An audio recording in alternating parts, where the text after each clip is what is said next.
அனைவருக்கும் நமஸ்காரம். பாபாவும் நானும். நிஜமாவே சூப்பர்பாக இருந்தது அப்படின்னு சொல்லி நிறைய டிவோட்டீஸ் போன பதிவை பற்றி என்கிட்ட ஃபோன் பண்ணி சொன்னா. Thank you so much. எல்லாருக்கும் நடக்கும் சாயி. இந்த மாதிரியான சம்பவங்கள் எல்லார் வீட்லேயும் நடக்கக்கூடியது தான். இங்கே மாறுபடக்கூடிய விஷயம் என்ன தெரியுமா? நம்மளோட பக்தி மட்டும்தான். சுவாமி எல்லாருக்கும் உதவிக்கரம் நீட்டுறார். அவளோட கர்மாவை பொறுத்து அவளுக்கு நம்மளுக்கான பலன்கள் கிடைக்கிறதுங்கிறது தெரிஞ்ச விஷயம். ஆனால் நம்ம முடிஞ்ச அளவுக்கு மற்றவாளை பற்றியும் மற்றவாளோட நலனை பற்றியும் நினச்சோமானா நமக்கு கிடைக்க போகிற நமக்கு நடக்க போகிற பேட் கர்மாஸ்லேருந்து கண்டிப்பாக நம்ம மீண்டு வரலாம் அப்படிங்கிறது தான் உண்மை. சரியா? ஸோ நான் போன பதிவிலேயே சொன்ன மாதிரி நியூ ஜெர்சிலேருந்து ரமாஜி அவள் எனக்கு எப்படி பழக்கமானா அப்படிங்கிறத நான் முதல்ல சொல்லிடுறேன். ஆக்சுவலாக ஏதோ ஒரு விஷயத்துக்காக பாபாவும் நானும் மெயிலுக்கு போனேன். நான் நேற்றுக்கு நிறைய பேர் அந்த கீழே தெரியிற நம்பருக்கு காண்டாக்ட் பண்ணி என் கூட கனெக்ட் ஆகிடுறா. பட் என்ன பண்ணியிருக்கானா, சுவாமிகிட்ட சொல்லியிருக்கா, நான் எப்படியாவது ஜோதி சாய்கிட்ட பேசணும், நீங்கள் தான் எனக்கு கனெக்ட் பண்ணி தரணும் சுவாமி. அப்படி நான் பேசிட்டேன்னா கண்டிப்பாக என்னோடய பிரச்சனையிலேருந்து நான் வெளியில் வந்துடுவேன் அப்படின்னு சொல்லியிருக்கா. அது மட்டும் இல்லை, அவள் எனக்கு ஒரு மெயில் அனுப்பியிருந்தான். ஆக்சுவலாக நான் உள்ளே போய் பார்க்குறது கிடையாது மெயிலெல்லாம். நேத்திக்கு எதேச்சியாக பார்த்த உடனே அவள் அதில் எழுதியிருந்தது என்னென்னா, சில கோரிக்கைகள்லாம் எழுதிட்டு ப்ளீஸ் நான் என்ன பண்ணணும்னு சொல்லி கேட்டிருந்தான். அப்போ நான் இமீடியட்டாக நம்பர் கொடுத்து என்னை காண்டாக்ட் பண்ணுங்கன்னு நான் சொன்னேன். எனக்கு இன்றைக்கி கனெக்ட் ஆனான். பையனுக்கு நல்லது நடக்கணுமா, எங்கள் ஆத்துக்காரருக்கு பொதுவாகவே லேடிஸ் அதுதானே, என்னோட குழந்தை நன்னா இருக்கணும், எங்கள் ஆத்துக்காரர் நன்னா இருக்கணும், இது மட்டும்தானே லேடிஸ் இல்லையா? அதுதான் பெண்களோட மனோநிலையே என்னை கேட்டால். ஸோ அதே தான் அவளும் சொன்னான். அதெல்லாம் அவள் பேசும்போது நான் ஒரு நிமிஷம் கண்ணை மூடினோன்னே சுவாமி அந்த கப்னி போட்டுண்டு ஒரு வாசப்படியை தாண்டுற மாதிரியான ஒரு பிக்சர் இருக்கும் தெரியுமா? அதே மாதிரி தான் வாசப்படியை தாண்டாமல் இப்படி இப்படி இப்படி இப்படி காட்டுறாரு. எனக்கு வாசப்படிக்கு 2 பக்கமும் காமிக்கிறார். 2 விளக்கு இருக்கு, ஆனால் எரியவே இல்லை. டக்குன்னு நான் உடனே முழிச்சுட்டு நான் சொன்னேம்மா, கவலையே படாதுங்கோ, உங்கள் வீட்டு நிலப்படியில் அதாவது வாசலில் 2 பக்கமும் தீபம் ஏற்றி வைங்கோ அப்படின்னு நான் சொன்னேன். ப்ளஸ் புரியலை அவளுக்கு. முதல்ல நான் சொன்னேன், சுவாமி வெளியிலேயே காத்து நிற்கிறார், விளக்கேற்றி வச்சேன்னா உள்ளே வந்துடுவார் அப்படின்னு நான் சொல்கிறேன். ஏன்னா அப்படி தான் அவர் எனக்கு காமிச்சார் கண்ணில். பேசின்றது 2வது நிமிஷம் சுவாமி என் கண்ணுக்குள்ளே வரார். நான் வீட்டுக்குள்ளே போக தயாராக இருக்கேன், விளக்கேற்றி வையின்னு சொல்கிறார். எப்படி இருக்கும்? ஒரு ஆற்றுக்குள்ளே வாவா எடுத்து வைக்கிறார். நான் ஹாப்பியாக இருக்கும் இல்லையா? நான் சொல்லவும் அவளுக்கு ரொம்ப ஹாப்பியாகிடுது. அப்போ தான் ஒரு விஷயத்தை அவள் என்கிட்ட சொல்கிறா. அவள் நியூ ஜெர்சியில் பயங்கரமான -டிகிரியில் இருக்கும். கார்த்தால 3லேருந்து 4 மணிக்குள்ளே எழுந்திருந்து 48 நாள் பூஜை பண்ணியிருக்கா சுவாமிக்கு. பூஜை பண்ணுற நேரத்தில் தான் அவள் இந்த மெயிலை எனக்கு அனுப்பியிருக்கா. நான் அவளோட கனெக்ட் ஆகிறேன். நேத்தியோடையோ அதுக்கு முதல் நாளோ 48 நாள் முடிஞ்சு போயிடுது. ஓகேவா? அதுக்கப்புறம் தான் நான் அவளோட கனெக்ட் ஆகிறேன். இன்றைக்கி அவள் ஆற்றுல அவர் கேட்டாராம், என்னம்மா எப்பவும் இந்த ஓம் சாய்நாத்தாய நமகா நமகா நமகான்னெல்லாம் வருமே, இன்றைக்கி என்ன ஒரு சத்தத்தையும் காணும்னு கேட்டாராம். ஏன்னா கொஞ்சம் லேட்டாக எழுந்திருந்தாலாம். அவர் கேட்கவும் இவளுக்கு மனசில் என்னமோ சங்கடமாக இருந்ததா. ஏன்னா எப்போவுமே 4 மணிக்கு எழுந்திருந்து பூஜை பண்ணி முடிச்சாச்சு, 48 நாள் முடிஞ்சுட்டே, அதனால கொஞ்சம் லேட்டாக எழுந்திருக்கலான்னு சொல்லி லேட்டாக எழுந்திரிச்சிருக்கா. அப்போ சொல்லவும் நம்ம ஏதோ தப்பு பண்ணிட்டோமோன்னு மனசுக்குள்ளே ஒரு கலக்கம் அவளுக்கு. அதுக்கப்புறம் அவளுக்கு அந்த டைம் நைட்டுங்கிறனால என்னை சாயங்காலமாக தான் இங்கே கூப்பிட்டா. அவளுக்கு மார்னிங் குளிச்சுட்டு வந்துட்டு என்கிட்ட பேசுகிறாள். பேசும்போது தான் நான் இந்த விஷயத்த சொன்னோன்னே, ஒரே ஒரு நிமிஷம் சாயின்னு ஓடி போய் 2 பக்கம் விளக்கேற்றி வச்சுட்டு வந்துட்டு எனக்கு ஃபோன் பண்ணுறா. திருப்பியும் ஃபோன் பண்ணிவிட்டு, சாயி எனக்கு ரொம்ப ஹாப்பியாக இருக்குது, ஒரு விஷயம் நான் உங்ககிட்ட சொல்லணும்னா. சொல்லுங்கள் சாயி அப்படின்னு. ஆக்சுவலாக 48 நாள் நான் பூஜை பண்ணும்போது 2 விளக்கு ஏற்றி வச்சுட்டு தான் சாய் பண்ணினேன். ஆனால் இன்றைக்கி நான் அதை பண்ணலை, பூஜை தான் முடிஞ்சு போச்சேன்னு நினச்சி விட்டுட்டேன். பாபா வெளியிலேயே நிற்கிறான்னு சொன்னோன்னே எனக்கு தாங்கவே முடியல சாயின்னா. எனக்கு எப்படி சாயி தெரியும் நீங்கள் 2 விளக்கேற்றி வச்சேன்னு எனக்கு தெரியுமா? நான் அவள்கிட்ட சொன்னேன், சாயி நீங்கள் 48 நாள் விளக்கேற்றி வச்சதே எனக்கு தெரியாது, சுவாமி காமிச்சு தான் நான் உங்ககிட்ட சொன்னேன், அவ்வளோதான். உங்களுக்கு அதை பிரசன்னப்படுத்தியிருக்காருன்னா அவருக்கு really wants to reach you அப்படிங்கிறது தான். சுவாமி அங்கேயே தான் இருக்கார், தயவு செஞ்சு விளக்கேற்றுறதை நிப்பாட்டாதுங்கன்னு நான் சொன்னேன். அவளுக்கு அவ்வளோ ஹாப்பி, அவ்வளோ சந்தோஷம். இதில் முக்கியமாக என்ன விஷயம்னா, அவள் ஏதோ ஒரு பிரச்சனைக்காக நம்ம பாபாவும் நானில் ஸ்க்ரால் பண்ணி பார்த்துருக்கா. ஆஸ் யூஷுவல் அதே லாஜிக்கு தான். ஸ்க்ரால் பண்ணினோன்னே அவ பேர் ரமா தானே? அதே மாதிரி நம்மளோட ஒரு ரமா சாயி இருக்கா தெரியுமா? அடிக்கடி நான் ரமா சாயின்னு சொல்லுவேன் தெரியுமா? அவ வந்து திருப்பூர்ல இருக்கா. அந்த ரமா சாயியோட வீடியோல போய் கரெக்ட்டா இவ டச் பண்ணியிருக்கா. அதுல ரமா சாயின்னு இருந்தோனே குதிச்சுட்டாளாம். அவ்ளோ ஹாப்பினஸ் அவளுக்கு. பிகாஸ் நம்மளோட பேரே அதில வந்ததுன்னா எப்படி இருக்கும்னு யோசிச்சு பாருங்கோ. ரியலி என்னமோம்மா மேஜிக்கலா தான் இருந்தது எனக்கு அப்படின்னு சொல்லி என்கிட்ட ஷேர் பண்ணா. நான் சொன்னேன் 99.9% எக்ஸாக்ட்டா பாபாவும் நானும்ல நீங்க டச் பண்ணா உங்க பிரச்சனைக்கு உண்டான ஏதோ ஒரு ரிவீல்னஸ் கண்டிப்பா கிடைக்கும். அதுலேருந்து உங்களுக்கு ஒரு ஒரு ஓப்பனிங் இருக்கும் சாயி அப்படின்னு நான் சொன்னேன். இத வந்து சோதிச்சு பார்க்குறேன்னு சொல்லி செலவாலாம் பண்ணியிருக்கா. அவளுக்கு ஏடா கூடமா போயிருக்குன்னு சொன்னேன் அவகிட்ட. அதெல்லாம் நானும் பார்த்தேன் சாயி அந்த வீடியோவ. நான்லாம் நிஜமாவே எனக்கு வேணும்னு சொல்லி தான் நான் ஓப்பன் பண்ணினேன் அப்படின்னு சொன்னா. அப்படி வந்துதான். வந்ததுக்கப்புறம் என்கிட்ட சொன்னா, "இனிமே நான் நிறுத்தவே மாட்டேன் சாயி.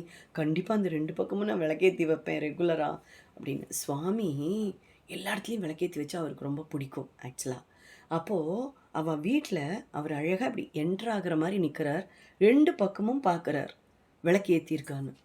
அங்க விளக்கு இருக்கா ஆனா எரியல. எனக்கு கண்ணுக்கு தெரிஞ்சத நான் சொல்றேன். ஸோ யோசிச்சு பாருங்க சாயி. எவ்ளோ அற்புதம் இல்லையா? இதுல இன்னொரு விஷயமும் ஹைலைட்டா நடந்திருக்கு. என்னன்னா, என்கிட்ட பேசிட்டு வச்சதுக்கப்புறம், ஷி காட் அ போஸ்ட். ஏதோ ஒரு போஸ்ட் கிடைச்சிருக்கு. அந்த போஸ்ட்ட நான் உங்களோட ஷேர் பண்றேன் பாருங்கோ. அதுல வந்த மெசேஜ பார்த்தேள்னா, சத்தியமா சொல்றேன், சான்ஸே இல்ல சாயி. நீங்க அந்த மெசேஜ பார்த்து த்ரில் ஆகலைன்னா என்னன்னு கேளுங்க என்கிட்ட. அப்படி ஒரு த்ரில்லிங் பாயிண்ட் அந்த மெசேஜ்ல இருந்தது. அந்த மெசேஜ் இப்ப நீங்க பாருங்க. சுவாமி எவ்ளோ அழகா நிரூபணம் பண்ணியிருக்காரு பாருங்க.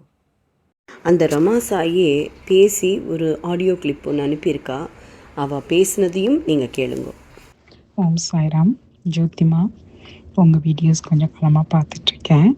அதில் நீங்கள் சொல்லியிருந்தீங்க, ஏதாவது ஒரு வீடியோ உங்கள் வீடியோஸில் டச் பண்ணோம்னா அல்லது செலக்ட் பண்ணால் அது வந்து நமக்கான ஆன்சர் கொடுக்கும் அப்படின்னு. அதே மாதிரி நான் ஏன் இந்த கஷ்டங்கள்லாம் வருது, நமக்கு பித்ரு தோஷமா அல்லது கிரக தோஷங்கள் இருக்கா, அதனால தான் நம்ம அப்பப்போ கஷ்டங்களில் ஃபேஸ் பண்ணுறோமா, ஹஸ்பண்டுக்கு ஆஃபீஸில் எல்லாம் ஒர்க்கில் எல்லாம் பிரச்சனைகள் வருதா, அதனால தான் வருதா அப்படின்னு நான் யோசிச்சுட்டு இருந்தேன். அதை நினச்சிட்டு ஒரு ஒன் ஆஃப் த வீடியோஸ் உங்களோடதை நான் டச் பண்ணேன். அது வந்து ரமாஜியோட வீடியோ. அந்த வீடியோவில் நீங்கள் சொல்லியிருந்தீங்க கிரக தோஷம் இல்லை அப்படின்னு. எனக்கு ரொம்ப சந்தோஷமாக இருந்தது. சரி, நமக்கு அந்த மாதிரி தோஷங்கள் இல்லை அப்படின்னு சொல்லிட்டு நான் ஒரு 48 நாள் பிரம்ம முகூர்த்த பூஜை பண்ணேன்.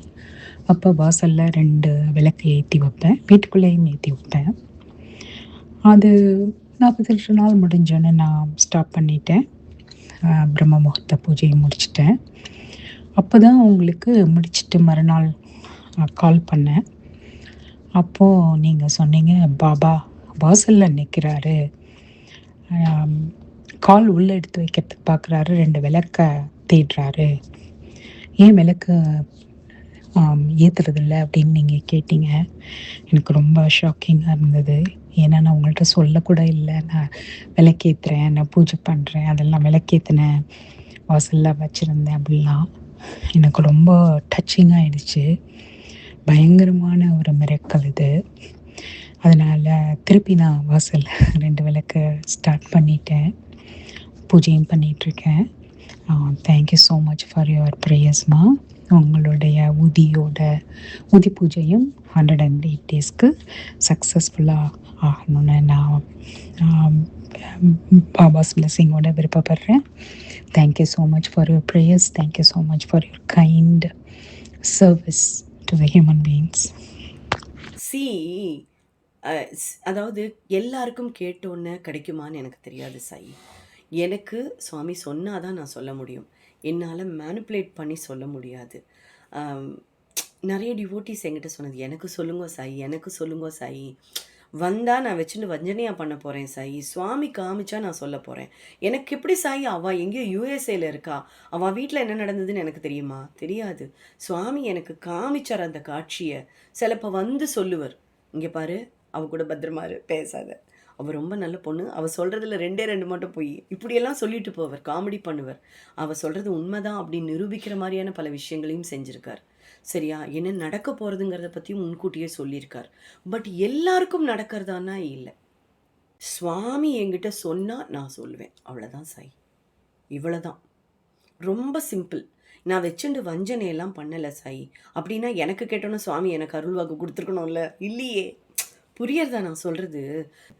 என்ன இப்போது எனக்கு காமிக்கிறாருங்கும்போது உங்களில் ஒரு 10 பேரில் ஒரு 4 பேருக்கு சுவாமி என் மூலமாக காமிச்சார்னா அது எனக்கு கிடைக்கிற பாக்கியம் தானே சாய். அது எதுக்கு நான் மறுக்க போகிறேன் சொல்லுங்க? சுவாமி என்கிட்ட சொன்னால் நான் உங்ககிட்ட சொல்ல போகிறேன். ஆனால் அது யாருக்கு எப்போ கொடுப்பருங்கிறது எனக்கும் தெரியாது. ஆனால் அவள் பேசும்போதே எனக்கு கொடுத்துருவார். கொடுக்கறதுன்னா அவள் பேசி 2வது நிமிஷத்தில் வந்துடும். சிலவெல்லாம் இன்னுமே கிட்டத்தட்ட 3 மாதமாக கேட்டுருக்கா. அப்புறம் இன்னொரு விஷயம் இருக்குது சாயி. இப்போது நம்ம சொல்கிறோம் இல்லையா, ஒரு விஷயம் சுவாமி சொன்னார்னு சொல்லிட்டு, அந்த விஷயத்தை 100% நம்ம மனசு கொணாமல் செய்யணும் சாயி. அதில் நிறைய பேர் மிச்சம் வச்சுடுறான், சரியாக பண்ணுறது கிடையாது. தப்பு தப்பாக புரிஞ்சுட்டு தப்பு தப்பாக பண்ணுறது, இல்லைன்னா பண்ணாமையே விட்டுறது. இதெல்லாம் பண்ணுறனால சுவாமி சொல்லியே அவள் கேட்கலன்னா நம்ம என்ன சாய் பண்ண முடியும்? நீங்களே சொல்லுங்க. இப்போ சின்ன குழந்தை சொன்னால் கேட்கலன்னு வைங்கோ, 2 அடி அடித்து படிக்க சொல்லலாம், சரியா? ஆனால் பெரியவா செஞ்சாலா இல்லையான்னு பின்னாடியே போய் பார்க்க முடியுமா? நீங்களே சொல்லுங்க. சில டிவோட்டிஸ்ட்டை இதை பண்ணுங்கோன்னு சுவாமி சொல்லிடுவார், அதை நான் சொல்லிடுவேன். ஆனால் திருப்பியும் அவள் அதை பண்ணாமையே, ஏன்னா அது பண்ணுறது கொஞ்சம் சிரமம்னு நினச்சிட்டு திருப்பியும் ஒரு 10 நாள் கழிஞ்சதுக்கப்புறம் எனக்கே கால் பண்ணி என்ன பண்ணட்டும்னு கேட்பா. எனக்கு முன்னாடி சொன்னதே மறந்து போயிடும். அப்போ நான் என்ன சாயி சொன்னேன் அப்படின்னு கேட்பேன். அதை பண்ணினேலான்னு கேட்டால், இல்லை சாயி எங்கள் ஆற்றுல ஒத்துக்கலை, அதை பண்ண முடியல. அதுக்கு நான் என்ன சாயி பண்ணட்டும்? சாயி இப்போது உங்களுக்கு ஏதாவது உத்தரவு வரணும்னு நீங்கள் கேட்குறேன்னா, சுவாமி ஏதாவது உத்தரவு கொடுத்தாருன்னா நீங்கள் அதை உடனே பண்ணிடணும் தானே. பண்ணினதுக்கப்புறம் எனக்கு அது நடக்கலை, என்ன பண்ணணும்னு கேட்டால் அப்போ சுவாமி ஏதாவது சொல்கிறாரான்னு பார்க்கலாம். ஏன்னா சுவாமியோட கனெக்ட் ஆகும்போது சுவாமிக்கு தெரியும் அவளை எப்படி வழி நடத்தணும்னு. ஆனால் சுவாமி சொன்னதையே செய்யாமல் திருப்பியும் ஒரு மாதம் கழிஞ்சதுக்கப்புறம் இல்லை 2 மாதம் கழிஞ்சதுக்கப்புறம் நான் என்ன பண்ணட்டும்னு சொல்லி அதே பிரச்சனையோடு வந்து நின்னா சாய் எப்படி சாயி சரியாகும்? நீங்களே யோசிச்சு பாருங்க. ஒரு டாக்டர்கிட்ட போகிறாள், மருந்து கொடுக்குறார், சாப்பிட மறந்துட்டாள், சாப்பிட மாட்டேங்கிறாள், சரியா? அந்த பிரச்சனை முடிவுக்கு வருமா இல்லை தொடர்கதையாக இருக்குமா? தொடர்கதையாக தானே இருக்கும். ஒரு உடம்பு சரியில்லைன்னா மருந்து சாப்பிடாமல் இருந்தால் அந்த பிரச்சனை இருந்துட்டு தானே இருக்கும். ஸோ சுவாமி கொடுக்குற அந்த மருந்து, அவர் சொல்கிற அந்த மருந்தை நம்ம செய்யாமல் விட்டால் அந்த பிரச்சனை எப்படி நீங்கும்? அதனால் தயவு செஞ்சு ஒன்று சொன்னாலா அதை செஞ்சுடுங்க. செஞ்சு முடித்ததுக்கப்புறம் சுவாமி என்ன சொல்கிறான்னு திருப்பி கேட்டால் ஓகே. பட் ஒவ்வொரு நாளும் ஃபோன் பண்ணி சில டிவோட்டிஸ் எல்லாம் இருக்கா, சாய் இன்னைக்கு ஏதாவது பார்த்துட்டு சொல்லுங்க சாய். சாய் நீங்கள் பேசும்போதே அவர் சொல்லிடுவார் சாய். சொல்லணும்னா நான் கண்ணை மூடி தியானம் பண்ணணும்னு அவசியமே கிடையாது. உங்கள் விஷயத்துக்காக தியானம் பண்ணணும்னே அவர் என்னை வெயிட் பண்ண வச்சதே கிடையாது. எனக்கு உணர்த்தணும்னா எனக்கு முன்னாடியே வந்து உணர்த்திடுவார். சிலதெல்லாம் உணர்த்தியிருக்கார். அந்த மாதிரி அவளுக்கு அது நடக்க போகிறது, இப்படி பண்ண போகிறதுன்னு முன்னாடியே வந்து சொல்லியிருக்கார். அப்போ நான் அவளை கூப்பிட்டே நான் சொல்லிடுவேன். அது உணர்த்தியிருக்கார். ஆனால் நம்ம சுவாமிகிட்ட போய் எனக்கு இதை பண்ணி கொடுக்கலையே ஏன் அப்படின்னலாம் என்னால் கேட்க முடியாது சாய். அதுக்கான பவரெல்லாம் நம்மக்கிட்ட இல்லை. We are just a human being, right? We are just praying Parabrahmam. So he is with his kindness we are getting some messages from him and I'm just delivering, that's all. நான் எதுவுமே என்னால் ஒன்றும் சொல்ல முடியாது சாய். சுவாமி சொல்கிறத புரிஞ்சுக்கிறதுங்கிறது கொஞ்சம் கடினமான விஷயம். அதையும் ப்ராப்பராக புரிஞ்சுன்னு அடுத்த வாழ்க்கு கைட் பண்ணுறதுங்கிறது ரொம்ப பெரிய விஷயம். அதை சுவாமி எனக்கு கொடுத்துருக்காரு. I am so blessed. I am really happy about it. அது எனக்கு ரொம்ப சந்தோஷம். But I can't say anything personally. அது அப்படி பண்ணுறது சரியாக இருக்காது. அது தப்பாக போய் முடிஞ்சிடும். அது என்னால் பண்ண முடியாது. அதனால் இது உங்களுக்கு புரியுங்கிறனால தான் நான் இதை சொல்கிறேன். ஸோ இன்னைக்கு நம்ம ரமாஜிக்கு நடந்த விஷயம், அதாவது யுஎஸ்ஏல இருக்கிற ரமாஜிக்கு நடந்த விஷயம் ரியலி அ கூஸ்பம்ஸ். ஏன்னா அவ்வளோ அழகாக அதை எனக்கு காமிச்சு அவள்கிட்ட சொல்ல வச்சு அவள் உடனே அதை பண்ணி அதுக்கப்புறமா அவர் அதை நிரூபணமும் பண்ணியிருக்கார். நான் உங்கள் வீட்டுக்கு வந்துட்டேன், நான் பார்த்துக்கிறேன். ஸோ நைஸ் இல்லை? You are so blessed Ramaji. Stay blessed always. எப்போவுமே கனெக்டடாக இருங்கோ. பாபாவோட எப்போவுமே எங்கூடன்னு நான் சொல்லலை, பாபாவோட எப்போவுமே கனெக்டடாக இருங்கோ. சுவாமி எப்போவுமே பரிபூர்ணமாக உங்களுக்கு அனுகிரகம் பண்ணுவார். தைரியமாக இருங்கோ. பிரச்சனைகள் இல்லாதவாளே கிடையாது. எனக்கும் இருக்குது, உங்களுக்கும் இருக்குது. பட் பிரச்சனையிலேருந்து வெளிவரக்கூடிய அந்த ஐடியாவை கொடுக்கறதும் அவர் தான். ஸோ சுவாமியை நம்பினேன்னா automatically you get all the messages at proper time. அதை தான் நான் சொல்ல வரேன். ஸோ எந்த விஷயமா இருந்தாலும் ப்ளீஸ் பதிவுகளை பார்த்ததுக்கப்புறம் ஒருத்தருக்கு ஒரு பிரச்சனைனா தயவு செஞ்சு உங்களால் முடிஞ்சதுன்னா இந்த பதிவை கொண்டு போய் அவளுக்கு ஷேர் பண்ணி அவளுக்கும் அதன் மூலமாக ஒரு ஒரு ஒரு சொல்யூஷன் கிடைக்கிறதுனா அதை விட பெரிய பாக்கியம் என்ன சாயி? அதை நீங்கள் பண்ணுங்க. அதெல்லாம் நல்ல காரியம் இல்லையா? ஒருத்தருக்கு நம்ம மூலமாக ஒரு சொல்யூஷன் கிடைக்கிறதுனா அதை விட பெரிய காரியம் என்ன இருக்குது லோகத்தில்? மற்றவாளுக்கு பண்ணுறது தான். அவ்வளோத்தான். ஸோ தொடர்ந்து இணைந்திருங்கள். பாபாவும் நானும் மீண்டும் சந்திப்போம் இன்னொரு இன்ட்ரெஸ்டிங்கான பதிவோட. அதுவும் ரொம்ப ரொம்ப த்ரில்லிங்காக இருக்க போகிறது. Stay tuned. ஓம் சாய்ராம். ஜெய் சாய்ராம்.